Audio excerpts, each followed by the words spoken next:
OK. Donc, Chantal Pelletier, je travaille à l'IRCM depuis maintenant 1 an. Je suis responsable transfert et contenu. Donc, ça, c'est un poste qui consiste à, je dirais, essayer de comprendre la quantité énorme d'informations auxquelles on a accès et essayer de la transférer autant aux acteurs du milieu que à mes collègues dans l'équipe pour m'assurer que ce soit compris, clair, vulgarisé, etc. Donc, c'est ce que je vais essayer de faire avec vous aujourd'hui. Je vous invite, pour les personnes qui viennent d'arriver, à allumer vos caméras. Je suis toujours contente de voir des visages. Là, quand je regarde en haut, c'est parce que j'ai un deuxième écran. Puis je suis en train de vous regarder tout le monde ici en galerie, en même temps que je vais manipuler mon écran un peu plus bas. Donc, vous allez voir que mon regard va se promener de haut en bas. Je vais donc faire ma présentation pendant la prochaine heure, mais si jamais vous avez des questions, je vous invite à lever votre main numérique, OK, parce que je ne verrai pas toujours les mains physiques se lever. Levez la main numérique, puis lorsque ce sera le bon moment, là, je couperai ma phrase, puis je viendrai prendre votre question. J'ai été enseignante, donc je suis très habituée à voir les mains levées, enseignante en ligne, donc n'hésitez pas. Puis sinon, ben, je vais quand même me prendre des pauses parfois pour vous demander s'il y a des questions. Avant de débuter, est-ce qu'il y en a pardon, parmi vous qui ont assisté à une rencontre qui portait sur le portrait montérégien? Parmi vous? Non? Parce qu'on a fait le gros portrait de la Montérégie. Et là, ici, on s'en va dans le Haut-Saint-Laurent, donc parfait. Donc, ça va me permettre de faire une mise en contexte sans me répéter, parce qu'il y a des gens qui vont avoir peut-être entendu la première partie de ma présentation, donc ce ne sera pas le cas. Le portrait du Haut-Saint-Laurent, c'est donc un sous-portrait, dans le fond, d'une grosse démarche que j'ai entreprise lorsque je suis arrivée à l'IRCM en fin octobre 2023. Moi, j'arrivais comme enseignante. J'avais pas une connaissance approfondie tant que ça, en tout cas, là, de tous les indicateurs de vulnérabilité, de toute l'information qui peut graviter autour de l'écosystème qui entoure les jeunes. Donc, je me suis fait appuyer dans cette démarche-là par le groupe de recherche ECOB qui m'ont bien enligné pour la démarche portrait. Mais peut-être que de mon côté, au départ, j'y allais un peu plus avec confiance, mais avec instinct. Et là, au fil des mois, avec tous les échanges qu'on a eus avec les différentes MRC, acteurs de la santé scolaire, communautaire, emploi, j'ai réussi à me faire une idée beaucoup plus précise des indicateurs qui sont réellement importants en lien avec la persévérance scolaire. Donc, aujourd'hui, le portrait que je vous présente, c'est la version 2024. Mais je veux que vous sachiez que ça va évoluer au fil du temps. On va préciser des choses, on va changer des façons de présenter de l'information. Mais je vous présente ça aujourd'hui. Mais il va toujours y avoir une suite au fil des années de ça. Donc, sachez qu'on prend ça à cœur, que les MRC aient le portrait de leur région, mais on va l'ajuster au fil du temps. Alors, je vais commencer avec ce portrait. Donc, je m'en viens ici. Voilà. Je vais l'avoir, là, je vous le promets. Voilà. Alors, en introduction, ici, je vous montre quels indicateurs on a utilisés pour essayer de comprendre. Je dirais, il y a beaucoup de facteurs territoriaux là-dedans, donc des indicateurs sur lesquels les acteurs locaux n'ont pas nécessairement aucun contrôle. Par exemple, la densité de population, vous pouvez difficilement travailler là-dessus, mais c'est quand même un indicateur qui a une influence sur la persévérance scolaire, la diplomation. Donc, c'est des choses dont on doit tenir compte pour, je dirais, trouver des solutions pour essayer de mieux accompagner nos jeunes et leurs parents là, dans tout ça. Donc, on a 15 indicateurs, le taux de mobilité. Je vais tous vous les décrire un peu plus profondément au fil de cette présentation-là. Donc, ces 15 indicateurs-là sont déjà identifiés dans le grand portrait montérégien Je vais tout à l'heure vous montrer à quel endroit aller chercher cette documentation-là là, sur le site web de l'IRCM. Donc, on a donc un portrait global de la Montérégie. Et aujourd'hui, je me concentre spécifiquement sur les résultats du Haut-Saint-Laurent en ce qui a trait à ces 15 indicateurs-là. Et on va être capable à la fin de se dresser une espèce de portrait de où est-ce que c'est critique, où est-ce que c'est critique ici dans le Haut-Saint-Laurent par rapport au reste de la Montérégie. Les portraits vont vraiment donner un état de situation en lien avec les 13 MRC de la Montérégie. Donc, vous allez voir que chaque indicateur, votre MRC, là, au Saint-Laurent, va avoir un rang. Vous arrivez au 4e rang ou au 6e ou au 13e rang. Donc, et en plus de ça, on a vraiment essayé de trouver dans quel quintile vous trouvez. Donc, quand on est dans un quintile, donc ça veut dire que c'est séparé en 5. Par exemple, si ici on est le rang centile, on est dans le vert, entre 80 et 100, ça veut dire que 80% des autres MRC font moins bien que nous. OK? Et si vous vous trouvez ici, dans le rouge, entre 0 et 20, ça veut dire que 20%, en fait, vous êtes dans les quintiles où tout le monde fait mieux. Tu sais, dans le fond, la plupart des MRC font mieux que vous. OK? Donc, c'est vraiment important ici ce n'est pas une position en tant que telle, c'est vraiment un peu comme quand on est un enfant, hein, puis on dit mon enfant est dans le 15e rang centile, ça veut dire qu'il y a 85% des autres enfants qui sont plus grands hein, que votre enfant. Bien, c'est la même chose ici. Donc, c'est pour ça qu'on a établi le rang centile de chaque MRC et ce rang-là se compare entre les MRC. Donc, ce que je veux dire avec ça, c'est que ce n'est pas parce qu'une MRC est dans le vert que ça va bien.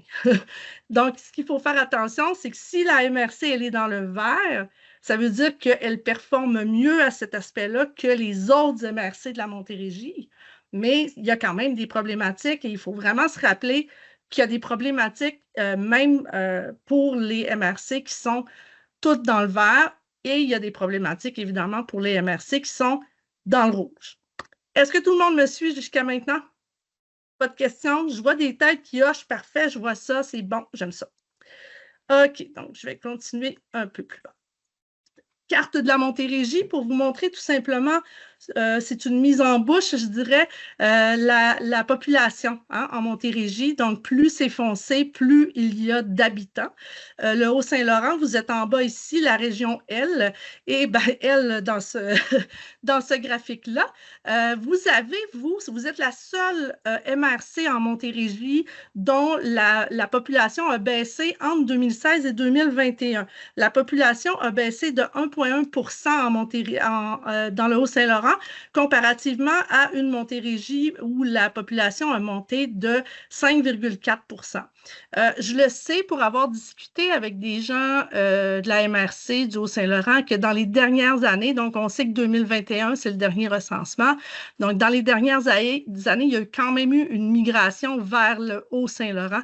Donc, on peut s'attendre à ce que ce chiffre-là soit beaucoup plus élevé dans la prochaine fois qu'on va faire le portrait. On peut s'attendre à une bonne hausse parce que je pense qu'il y a beaucoup de gens des villes qui sont déplacés vers chez vous. Alors, ça ici, vous devez vous attendre à une hausse et évidemment, une hausse de population a un impact sur l'offre de services. Donc, il faut s'attendre à avoir une plus grande population à desservir. La densité de votre population dans le Haut-Saint-Laurent est la plus basse hein, de toute la Montérégie. Donc, on le voit ici. Puis, comme je vous dis, ça ne veut pas dire que c'est rouge, que ce n'est pas bon. Ça veut juste dire que vous êtes la MRC où il y a le moins de monde par kilomètre carré. Ce n'est pas un bulletin ici, c'est simplement une comparaison avec les autres MRC. C'est pas de votre faute, entre guillemets, s'il y a 19 habitants par kilomètre carré, donc il ne faut pas le voir comme un bulletin ou comme le fait que ce soit mal. Okay? C'est simplement que la densité de population, c'est vraiment confirmé qu'en termes de diplomation, moins il y a d'habitants par kilomètre carré, il y a un lien direct avec la densité de population. Moins il y a d'habitants par kilomètre carré, moins il y a de diplomation, normalement. Donc, ici, il y a déjà un facteur de risque. Pourquoi? Mais c'est à cause des réseaux de transport, peut-être, qui sont dans certaines régions moins développées. Les interactions sociales sont plus difficiles parce qu'il y a moins de monde, etc. Donc, il y a un lien direct, la proximité des établissements d'enseignement par rapport aux jeunes ou par rapport aux services communautaires, maisons des jeunes, etc. Donc, c'est plus compliqué de rejoindre 100% de nos jeunes. Alors, c'est la raison pour laquelle on a ici une problématique dont il faut tenir compte dans nos interventions auprès des jeunes et auprès de leurs parents. Je pense aux maisons de la famille. Les maisons de la famille sont peut-être plus loin des parents, plus loin des... je parle en termes géographiques, là, que, par exemple, si vous êtes dans une Longueuil, puis que tout le monde est autour là, de la maison de la famille, puis peut y aller à pied sans aucun problème. En ce qui concerne le taux de mobilité de la population, ça, c'est très intéressant comme indicateur, puis je l'ai précisé dans les derniers mois parce que je me suis rendu compte d'une importance capitale dans cette précision-là. Le taux de mobilité, en fait, c'est le nombre de personnes qui sont nouvellement arrivées ou qui ont bougé, qui ont déménagé et qui sont arrivées dans le Haut-Saint-Laurent entre 2016 et 2021. OK? Ces personnes-là, donc, c'est comme des nouveaux arrivants, mais ça ne veut pas dire que c'est des personnes issues de l'immigration. Donc, ces personnes-là ont emménagé chez vous. Puis c'est sûr qu'il y en a d'autres de chez vous qui sont allés ailleurs, là, donc il y a un mouvement. En Montérégie, à chaque année, entre ces 2 années-là, il y a eu 39,1% des gens qui ont déménagé. OK? Vous, dans le Haut-Saint-Laurent, c'est un facteur favorable parce qu'il y a une belle stabilité. Vous êtes le plus bas taux de mobilité. Donc, les gens restent avec vous avec 33,4% de personnes qui sont arrivées dans votre MRC. Qu'est-ce que ça implique, ça? Ça implique que ces nouvelles personnes-là ne connaissent pas le réseau social de la MRC du Haut-Saint-Laurent, ne connaissent pas les services communautaires, ne connaissent pas bien les écoles, comment ça fonctionne, le transport pour se rendre, les heures, etc. Donc, ce sont des défis, même si ces personnes-là habitaient, je ne sais pas moi, à Longueuil ou à Sorel ou à quelque part en Estrie, c'est un défi parce que pour eux, ils arrivent dans un nouvel environnement. Alors, parmi ces 33,4 personnes-là qui sont arrivées chez vous, il y en a 6,7 qui étaient déjà dans votre MRC. OK? Donc, c'est juste des gens qui ont changé de logement à l'intérieur de la MRC. Peut-être qu'ils ont changé d'école, mais peut-être pas non plus. OK? Il y a eu un déménagement. Ensuite de ça, on a 0,7% qui sont des personnes issues de l'immigration, donc qui étaient à l'extérieur du Canada avant d'arriver chez vous.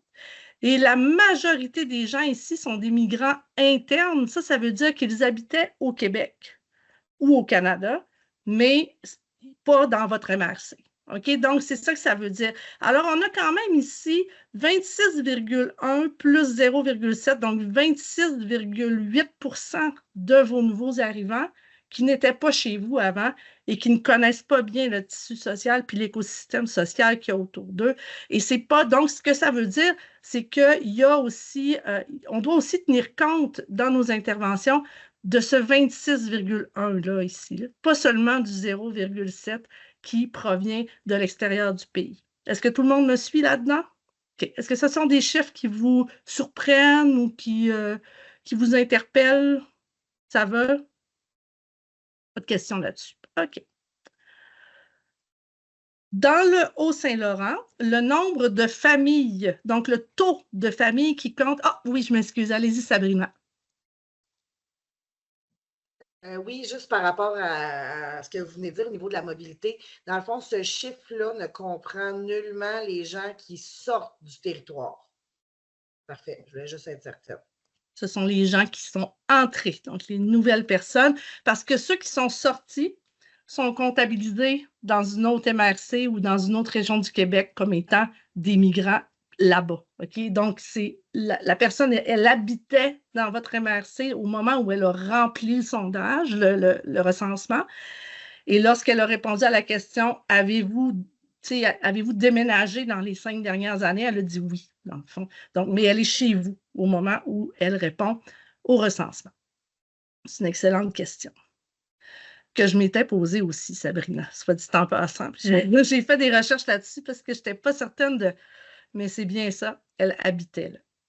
OK, donc les familles avec enfants, vous, dans votre MRC, vous avez quand même un bas taux de familles qui comptent au moins un enfant.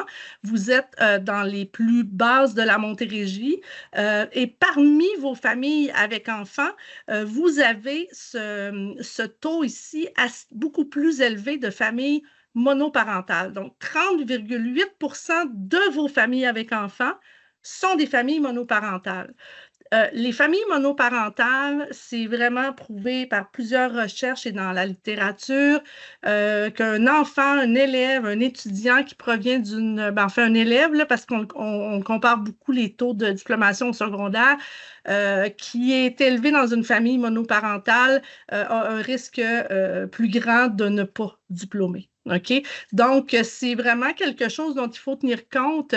Comment? Ben là, je sais que c'est sûrement plus du côté des organismes communautaires qu'il y a des solutions là-dedans, mais il faut soutenir les familles. Hein? Donc, il faut soutenir le papa ou la maman monoparentale avec ces jeunes. Donc, c'est un aspect supplémentaire dans le Haut-Saint-Laurent dont il faut tenir compte, cet aspect-là. Puis c'est pas anodin. Là. Les familles monoparentales, c'est important comme différence là, en termes de diplomation. Donc, il faut en tenir compte de tout ça dans vos interventions. Des questions là-dessus? Ça va? Je continue?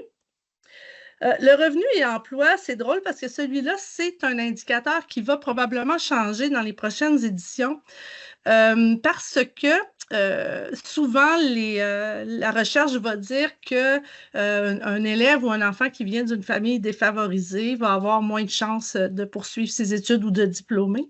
Mais ce n'est pas tout à fait le cas. Il y a des subtilités à apporter à ça. En fait, l'élève qui a le plus de chances de réussir, c'est l'élève qui va être encouragé et pour qui l'éducation va être valorisée. Puis, normalement, on sait que la valorisation de l'éducation est associée souvent à des milieux plus favorisés, donc un salaire plus élevé. Mais ce n'est pas toujours le cas dans des régions où il y a des personnes qui n'ont pas beaucoup de diplomation, qui gagnent de très gros salaires parce qu'il y a des usines qui donnent des bons salaires, parce qu'il y a des conditions de vie dans lesquelles les gens vont gagner des bons salaires, même si ils n'ont pas de diplôme ou ils ont seulement, par exemple, leur diplôme d'études secondaires. Ce qui fait que cet indicateur-là, parfois, peut être traître parce qu'on peut penser que il va avoir un beau taux de diplomation parce que les revenus sont élevés, mais ce n'est pas toujours le cas. Donc, l'indicateur sur lequel on va mettre le plus d'importance dans les prochaines éditions, ce sera plus le niveau de diplomation maximum des habitants de 25-64 de la région. Je vais vous le montrer dans une page ou deux. Dans ce cas-ci, on va peut-être mettre moins d'accent sur cet indicateur-là. Cependant, dans le Haut-Saint-Laurent, les salaires sont quand même, le revenu disponible par habitant en 2021 était quand même passablement plus bas que dans le reste du Québec ou en Montérégie. Et un gros taux de faible revenu des familles, vraiment beaucoup plus haut que dans le reste de la Montérégie. Donc, financièrement, en 2021, c'était vraiment difficile pour les personnes du Haut-Saint-Laurent. En termes de taux d'emploi, ça, c'est très intéressant. Par contre, contrairement aux revenus, le taux d'emploi nous donne une bonne indication parce que plus le taux d'emploi est élevé, plus les jeunes vont être inspirés à avoir un emploi ils vont avoir des exemples d'emploi, ils vont être inspirés à occuper un emploi parce qu'ils vont voir des gens qui occupent des emplois intéressants autour d'eux. Donc, 72,6, encore une fois ici, on est plus bas que la Montérégie, presque égal au Québec. Et pour ce qui est du taux d'emploi des 15-24, c'est très important d'en parler parce que ce sont nos jeunes qui travaillent aussi. Donc, dans ce taux d'emploi-là, ils ne sont pas tous aux études, évidemment. Il y a des gens qui ne sont pas aux études, mais il y a quand même 60,4 des 15-24 qui travaillent dans le Haut-Saint-Laurent. C'est un gros taux et c'est plus que le Québec et la Montérégie. Donc, les jeunes travaillent beaucoup chez vous. Dans une prochaine édition du portrait, on va accentuer un peu plus la situation conciliation travail-famille. OK, c'est un aspect qu'on va observer un peu plus. Puis moi, je vais jeter un œil particulier pour le Haut-Saint-Laurent. Qui sont ces 60,4 % de jeunes qui travaillent? Ça m'intéresse. Est-ce qu'ils vont aussi à l'école? Ils travaillent où, etc.? Ça m'intéresse. Donc, on va essayer de décortiquer un peu plus dans l'avenir cette statistique-là. Pour ce qui est du Haut-Saint-Laurent, je vais tomber un petit peu plus loin sur le graphique. On a ici, justement, le niveau de scolarité le plus élevé chez les 25-64. Donc, les 25-64, c'est les parents de nos jeunes, globalement. Dans le Haut-Saint-Laurent, il y a 20 % de la population de 25-64 ans qui n'a aucun certificat, diplôme ou grade. En termes de situation, il y a une autre MRC où c'est encore plus élevé, le taux, mais évidemment, vous faites partie des 2 MRC où les parents n'ont pas cette certification diplôme ou grade. Et pourquoi c'est important? C'est parce que, là, je le dis ici, c'est que ça contribue à perpétuer un cycle de pauvreté éducative. Ça réduit les perspectives d'avenir pour les jeunes. Il y a moins d'encouragement, il y a moins de valorisation de l'école chez ce 20 % de la population-là. Alors là, ce que ça doit sonner comme cloche, c'est qu'il faudrait qu'il y ait des mesures de valorisation de l'éducation en place autrement que peut-être dans la famille ou encore du coaching de parents. J'ai aucune idée, mais il faut que ces parents-là, je suis certaine que vous avez beaucoup plus, je pense à une affaire de famille, il y a plus de solutions qui vous viennent en tête que moi parce que c'est vous les experts, les intervenants auprès des populations de première ligne, donc les parents, les jeunes, mais c'est un taux qui est très élevé. Et dans votre MRC, on a un bon taux de diplomation d'études secondaires ou de formation professionnelle. On constate que c'est vraiment beaucoup plus haut que dans le reste de la Montérégie ou dans le Québec. Et c'est à peu près égal. C'est presque 50-50, le secondaire et formation professionnelle. Donc, il n'y a pas de prédominance claire là, à ce niveau-là. Un petit peu moins d'études collégiales que dans le reste du Québec, Canada, mais c'est Montérégie, mais ce n'est pas significatif. Par contre, en termes d'études universitaires ici, c'est vraiment, si je ne m'abuse, c'est le plus bas de la MRC. Attendez, voir, je vais juste ici regarder. Ils sont détenus un taux nettement inférieur et l'un des plus bas. Donc, il y a moins, il y a plus bas que ça là, en Montérégie. La distance par rapport aux universités, probablement, qui est un frein majeur. Là, je vois des hochements de tête positifs. Ça, c'est une grosse problématique. Puis, en ce moment, je suis en train je suis en train d'explorer justement ces fameuses distances-là. Puis, le Centre de recherche ECOB avait calculé justement la distance pour les études collégiales, en fait, qui ne semble pas être problématique dans votre MRC. Mais je vais essayer d'aborder la situation de la distance pour les diplômes universitaires. Ici, c'est clair qu'il y a une question qui est plus haut là, que les organismes communautaires. Là, dans l'écosystème, là, comment ça peut se régler? C'est en ayant des satellites d'université peut-être, des centres un peu plus locaux, des systèmes de transport plus adaptés pour le transport à l'école, etc. Donc, ici, on est à un niveau plus haut, mais il faut sensibiliser à ça parce qu'il y a certainement cette question-là. Sabrina? Je me demandais si, dans les prochaines moutures là, de ce document-là, ça pourrait être intéressant parce que, je vois 25-64 ans, là, ce qui est quand même très large. Fait que oui, là-dedans, on a des parents de nos jeunes, mais on a de nos jeunes là-dedans aussi. Fait que des fois, ça pourrait être intéressant de voir s'il y a une coupure à un moment donné ou s'il y a quelque chose plus par rapport à nos jeunes actuellement ou si c'est vraiment, en tout cas, je trouve que c'est large, 25-64 ans, ce serait le fun d'être capable de cibler peut-être un moment, puis... Genre d'être plus entre 25-50, genre quelque chose comme ça, c'est de réduire l'intervalle, c'est tout ça que vous êtes en train de me dire? Oui. Les gens qui ont, c'est ça, entre 50 et 64, est-ce qu'eux autres sont full allés à l'université, puis qu'après, ça a diminué drastiquement? Ou l'inverse, oui. Ou l'inverse, oui, ouais. Ça pourrait être intéressant. Je note votre question. Je ne suis pas certaine que directement dans le recensement, je peux voir cette information-là parce que si je ne m'abuse, c'est 25-64 ou encore c'est 15-64, ce qui dans notre cas ne serait pas.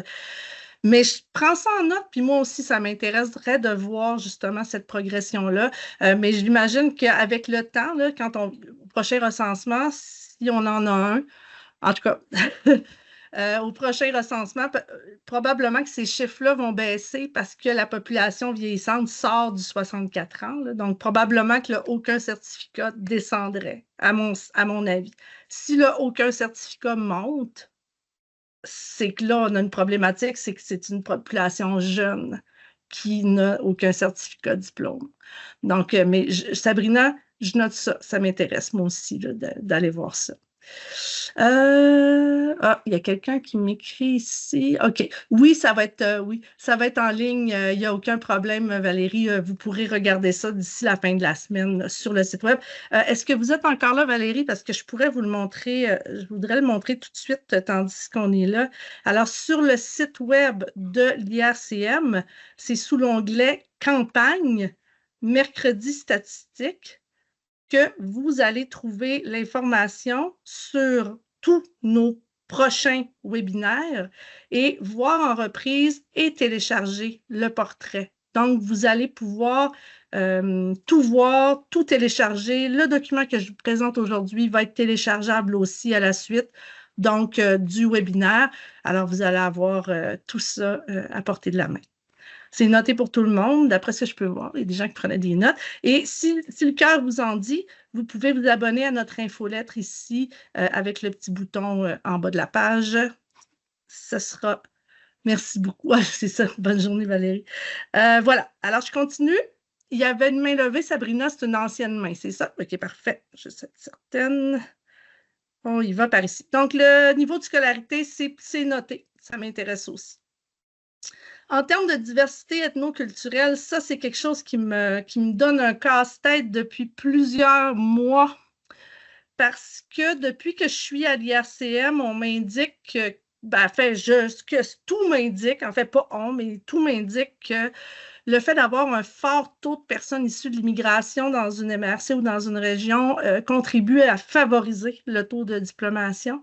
Et c'était vrai il y a quelques années. Mais les derniers chiffres qui sont sortis en termes de diplomation nous montrent que c'est les personnes issues de l'immigration de deuxième génération qui vont favoriser un taux de diplomation vraiment comme de plusieurs points plus élevés que ceux qui sont non immigrants. Mais les étudiants de première génération n'ont pas un taux, en fait, dans ce qu'on a vu récemment, n'ont pas un taux de diplomation plus élevé. Donc, les premières générations d'immigrants, c'est ceux qui ne sont pas nés ici. Donc, les jeunes qui sont arrivés ici. Et sachez aussi que dans ce taux de diplomation-là dont je vous parle, ça veut dire qu'ils ont commencé leur secondaire 1 et ils ont terminé un diplôme. Donc, ils ont vraiment commencé le secondaire 1 ici, ces jeunes-là. Ils ne sont pas arrivés en secondaire 4. Je vous expliquerai ça tantôt. Donc, première génération, c'est des défis plus importants, je dirais, pour les différentes écoles, établissements scolaires, la francisation qui devient de plus en plus, en tout cas, ça devient de moins en moins accessible, je dirais. Alors, ce que j'ai fait, c'est que j'ai décortiqué le pourcentage de personnes issues de l'immigration. 3,7 dans le Haut-Saint-Laurent, c'est très faible. Vous avez un très faible taux comparativement à 12,8 en Montérégie. Et dans ces 3,7-là, vous avez quand même une très grande portion qui est de deuxième ou de troisième génération. Seulement 4,4% de ce 3,7%-là sont des élèves de première génération. Donc, ça fait un petit nombre d'élèves.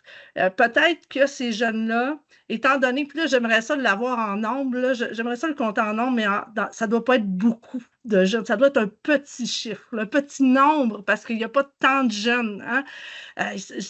Il faut porter une attention particulière à ces jeunes-là dès le primaire pour que leur transition vers le secondaire et peut-être par la suite plus tard, bonjour André, que leur transition soit facilitée. Il faut vraiment les prendre dès le début, ces jeunes-là, dès qu'ils arrivent. Ah, vous voyez qu'ils joignent à nous aussi pour les aider à cheminer dans le système scolaire.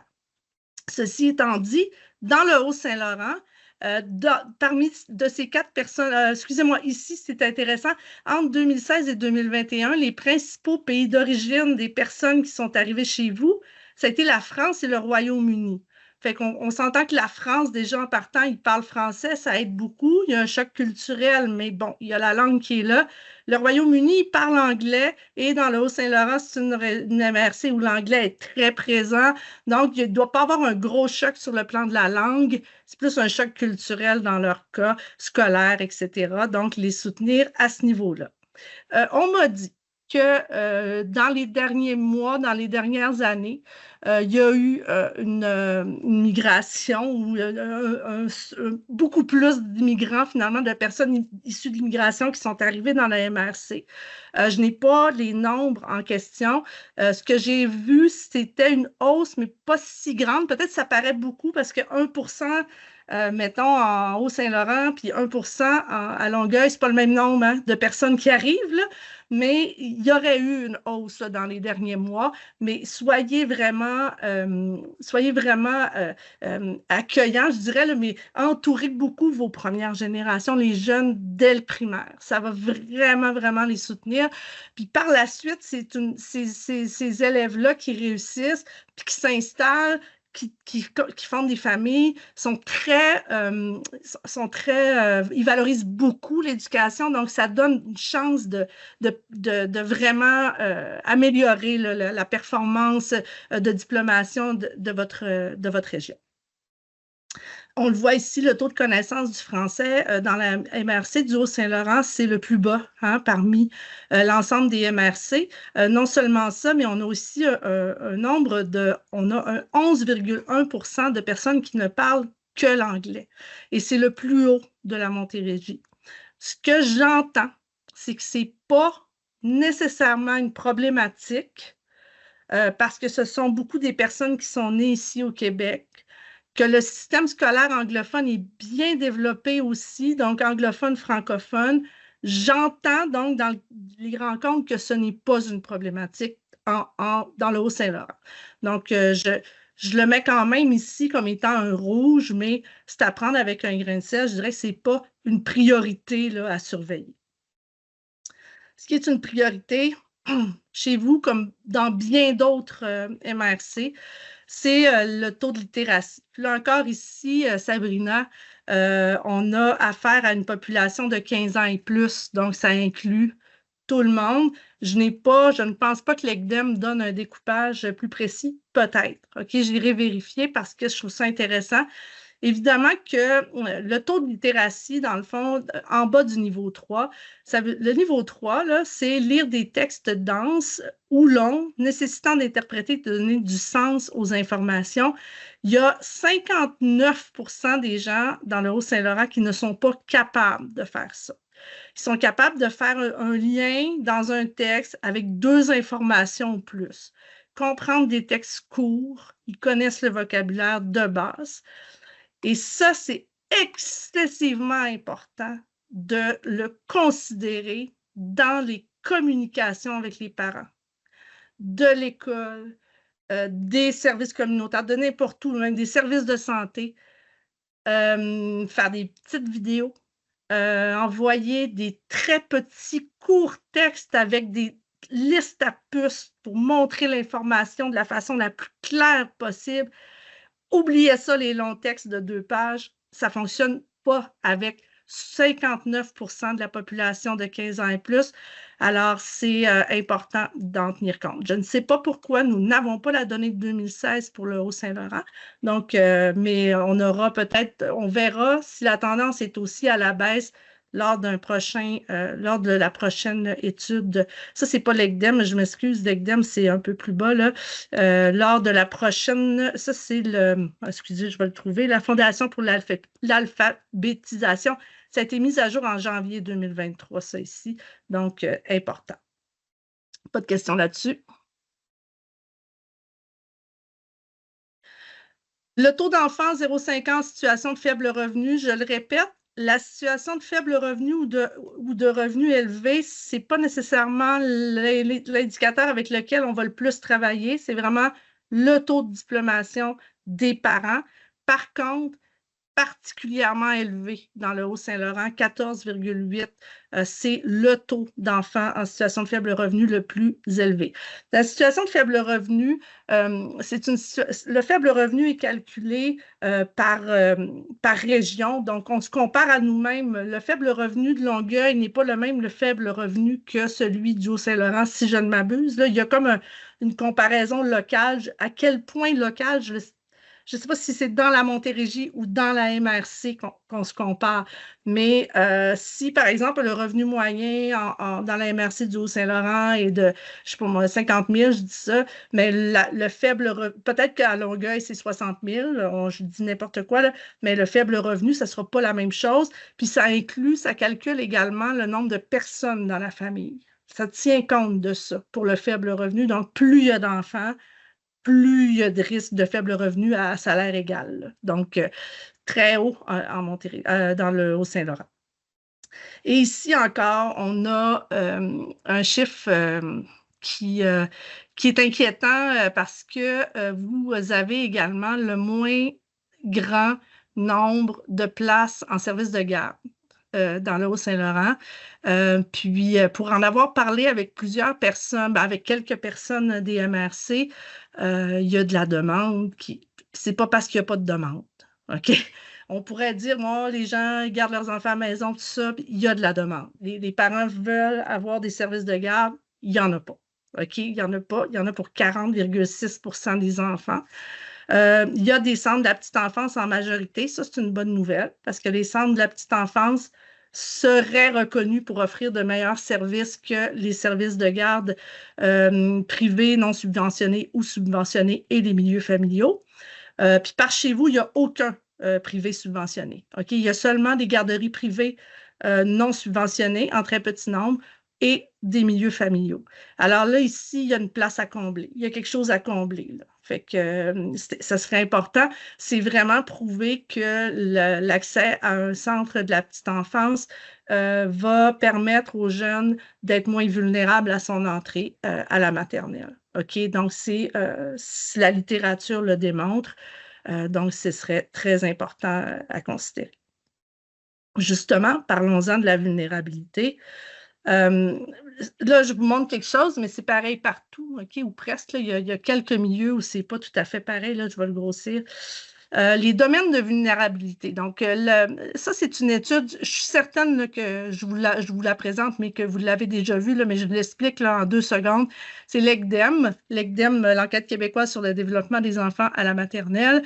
Ils font à tous les 5 ans cette enquête-là. C'est un questionnaire qui est normalisé. Donc, tous les enseignants de maternelle du Québec reçoivent le questionnaire et il y a un très fort taux. Là. C'est presque tous les enfants du Québec sont représentés ici. Là, okay? C'est vraiment un fort échantillonnage. Là, on est dans l'ordre de 95% là, des élèves là, qui sont évalués ici.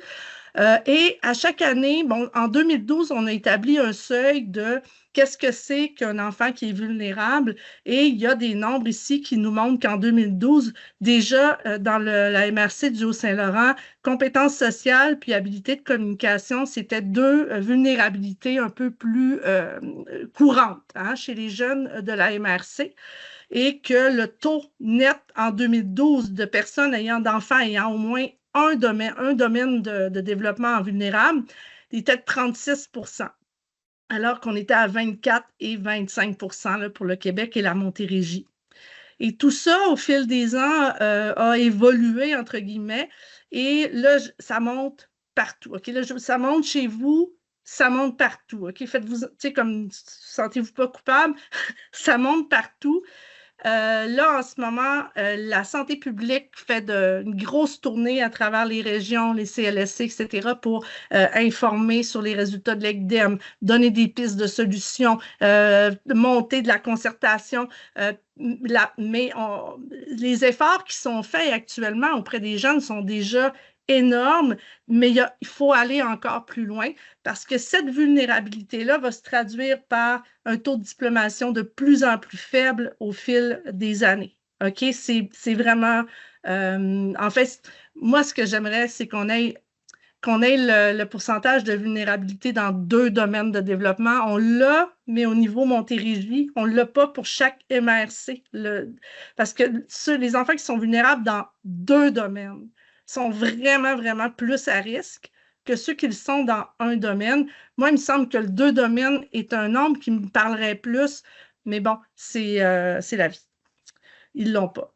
Dans le haut, donc on le voit ici, hein, présentation. Ah, le 28 novembre, c'est très intéressant. J'ai assisté à une couple de leurs. C'est très intéressant. Je vous suggère d'y aller.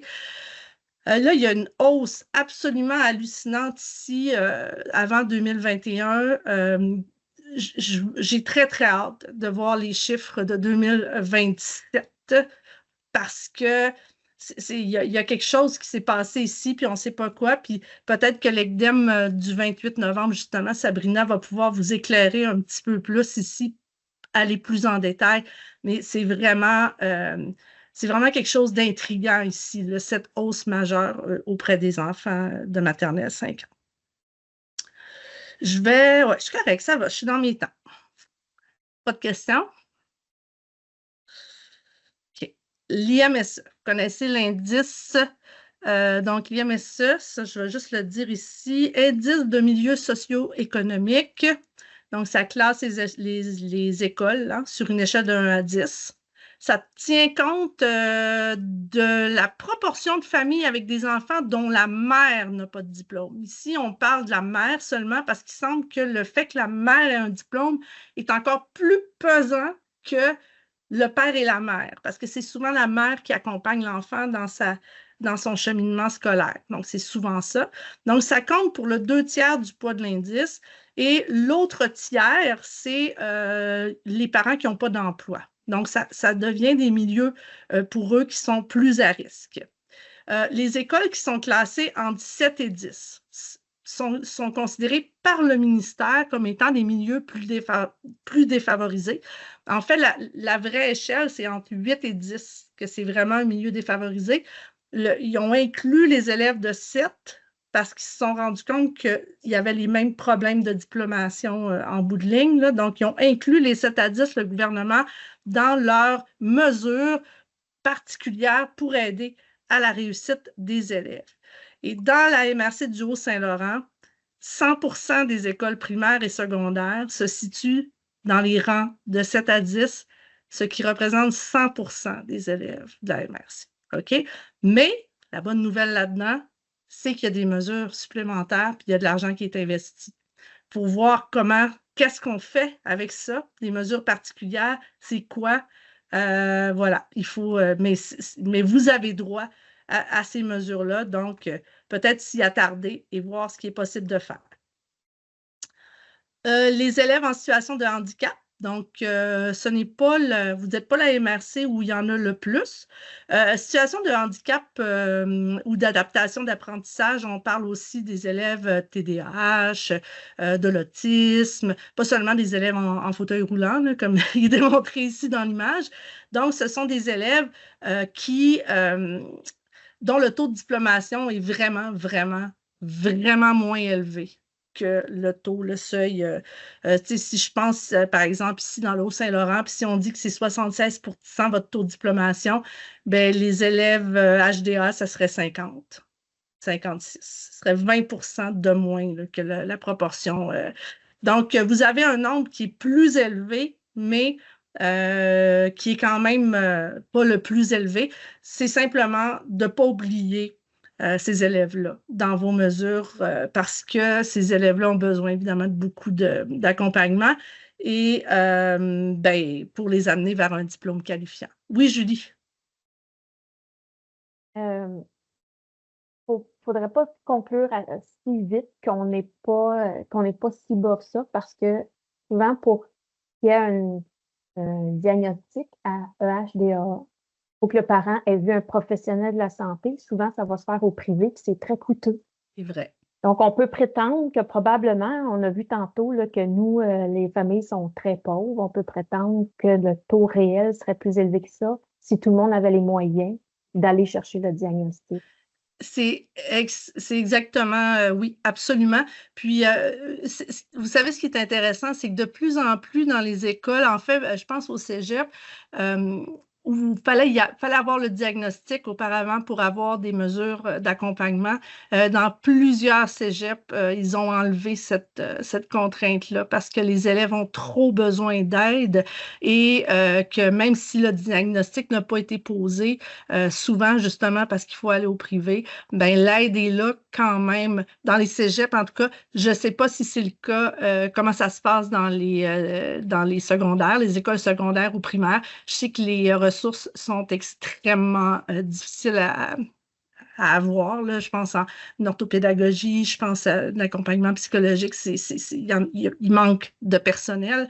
Mais effectivement, le fait de ne pas avoir de diagnostic, c'est sûr qu'il y en a plus que ça. Vous avez raison, absolument. Julie, voulez-vous revenir dans mes autres présentations pour m'aider? Je vous engage. Je vais être là à celle de la semaine prochaine, là, c'est à la Berry-Beauharnois, je vais être là. Ah, super, parfait. Donc, vous allez voir, là, je vais avoir intégré tout ça, puis quand je vais faire ma présentation, là, je vais l'intégrer. OK, on arrive donc à notre dernier indicateur, qui est le taux de diplomation et de qualification par cohorte inscrite au secondaire après 7 ans. Alors là, ce qu'il faut vraiment bien comprendre ici, c'est quand on voit 2013, 2014 et 2015, ce n'est pas l'année où ils ont terminé l'école, c'est l'année où ils ont commencé leur secondaire 1. Donc, la cohorte qui a commencé son secondaire 1 en 2013, 7 ans plus tard, donc en 2020, est-ce qu'ils ont ou pas diplômé? Même chose pour 2014-2015. Donc, 2015, c'est ceux qui ont eu leur diplomation en 2022. OK? Donc, ça, c'est le dernier chiffre qu'on a. Ce qu'il faut vraiment, vraiment comprendre, c'est que ce chiffre-là, c'est que le gouvernement prend la liste de tous les élèves qui sont inscrits en secondaire 1 en 2015. Voici les X 1000 élèves de secondaire 1. Et à la fin du secondaire, il reprend exactement la même liste et se demande est-ce qu'ils ont diplômé. Donc, n'importe quel élève qui est arrivé là-dedans, genre en secondaire 2, 3, 4, il n'est pas compté dans ce calcul-là. OK? Fait que si vous avez eu un fort taux d'immigration dans votre école, ben, l'élève issu de l'immigration, les 10 élèves issus de l'immigration qui sont arrivés en secondaire 3, ne sont pas comptés dans le taux de diplomation après 7 ans. OK? Cependant, et c'est là qui est intéressant, le taux de sortie sans diplôme, qui est un autre indicateur qu'on va mettre à côté souvent, le taux de sortie sans diplôme, c'est l'inverse. On va prendre une photo de l'ensemble des étudiants qui quittent l'école une année précise. Donc, ces jeunes-là quittent l'école. Peu importe à quel moment ils sont arrivés, peu importe d'où ils viennent, à quel moment. Donc, à la fin d'une année en 2021, tous les jeunes qui ont quitté l'école et qui ne sont pas retournés à l'école au bout d'un an, on a un pourcentage, donc, de tous les jeunes qui ont quitté l'école, 25,5% dans le Haut-Saint-Laurent sont sans diplôme. Les 75% autres sont partis au cégep, sont partis en formation professionnelle, sont partis à la formation générale des adultes, sont ailleurs, ou ils ont diplômé ou ils travaillent peut-être, mais ils ont un diplôme. 25% n'ont pas de diplôme. Là, il faut faire attention encore une fois, parce que dans ces 25%-là, il y a aussi des gens qui sont déménagés. sont partis en Ontario, sont partis vivre aux États-Unis, sont partis retourner dans leur pays d'origine. Ça ne veut pas dire qu'ils n'ont pas diplômé. Ça ne veut pas dire que les efforts qu'on a faits en termes d'éducation ne valent pas la peine. 25 %, le chiffre est gonflé dans le fond par rapport, parce qu'il y aurait probablement un peu moins de ces personnes-là. Il y en a plus que ça qui ont un diplôme, mais on les a perdus. On a perdu leur trace. Ici, donc, dans le Haut-Saint-Laurent, ce qui est extrêmement bizarre, là, c'est cette baisse qu'il y a eu avec la cohorte de 2014. On était en 2021, ça correspond à la pandémie, cette diplomation-là, oui.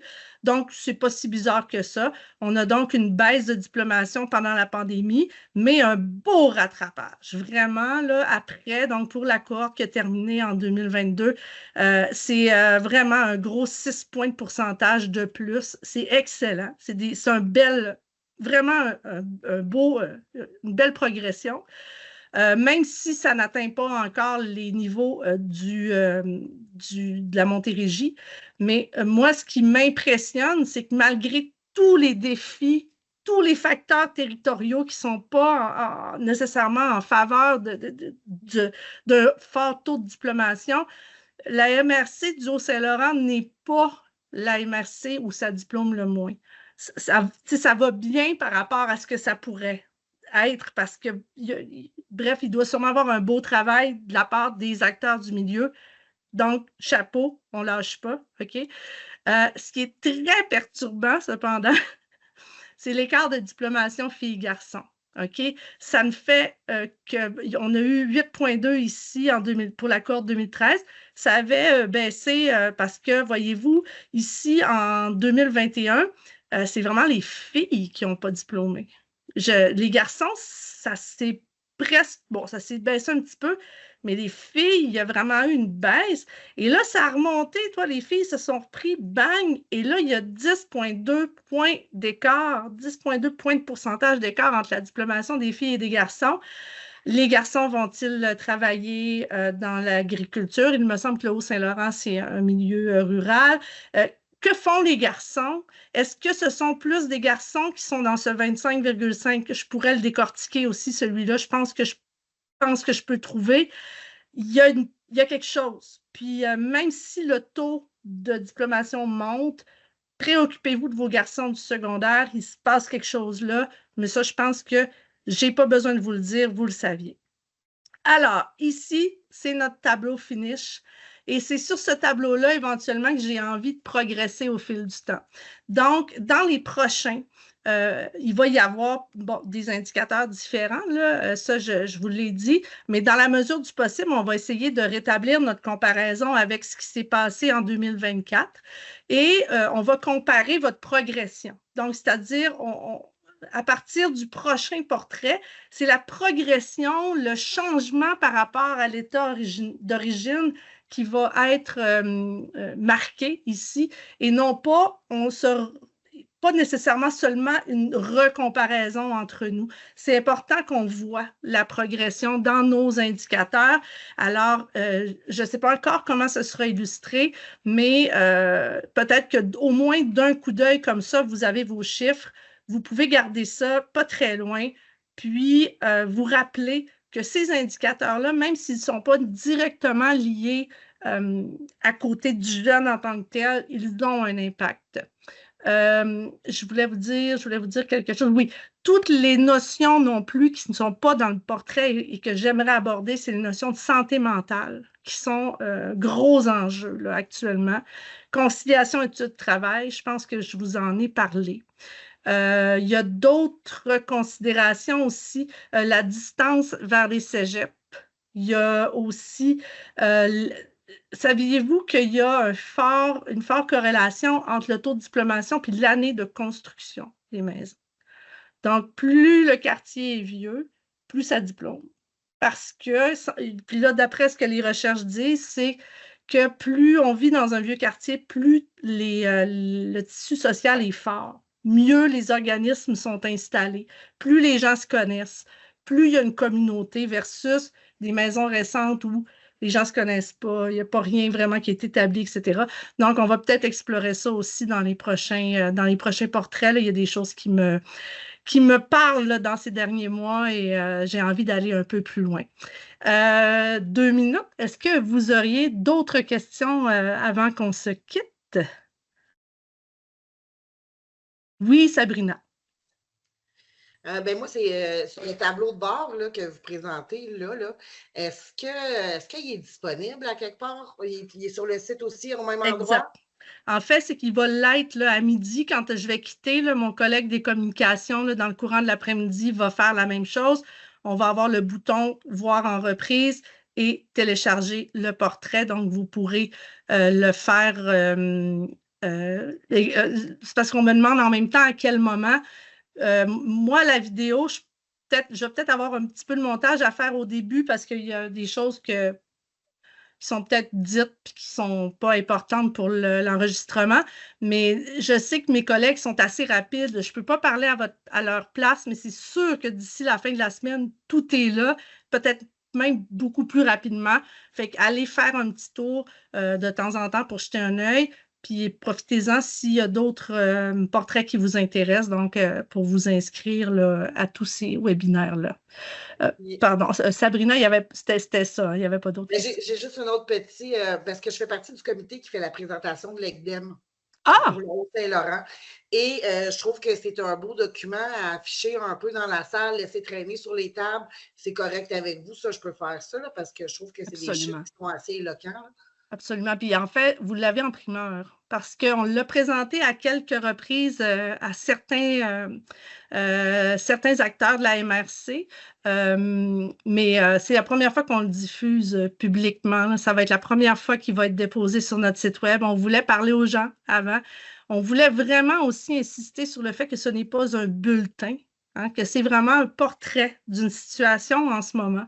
Puis sur des éléments aussi qui sont souvent en dehors de notre pouvoir, mais dont on doit être conscient qu'ils ont un impact sur la persévérance scolaire et la réussite éducative de nos jeunes. Donc, c'était important pour nous de le présenter et pour pas que les gens voient ça et qu'ils fassent comme « Oh mon Dieu, ça va bien mal ». Non, non, non, non. C'est simplement qu'il y a une situation, puis on peut agir. Il y a peut-être des priorités que vous allez discerner là-dedans puis qui vont vous aider à faire des choix dans vos actions. D'autres questions, d'autres commentaires? Et je vous remercie vraiment. Mon Dieu, on est vraiment à l'heure. C'est incroyable. Je vous souhaite un bon dîner. Merci, thank you, Lorelai. Merci beaucoup. Je vous invite donc à revenir me voir. Puis, merci vraiment d'avoir été là. N'hésitez pas à en parler. Ça va être un outil, je pense, bien intéressant pour bien les gens. Merci.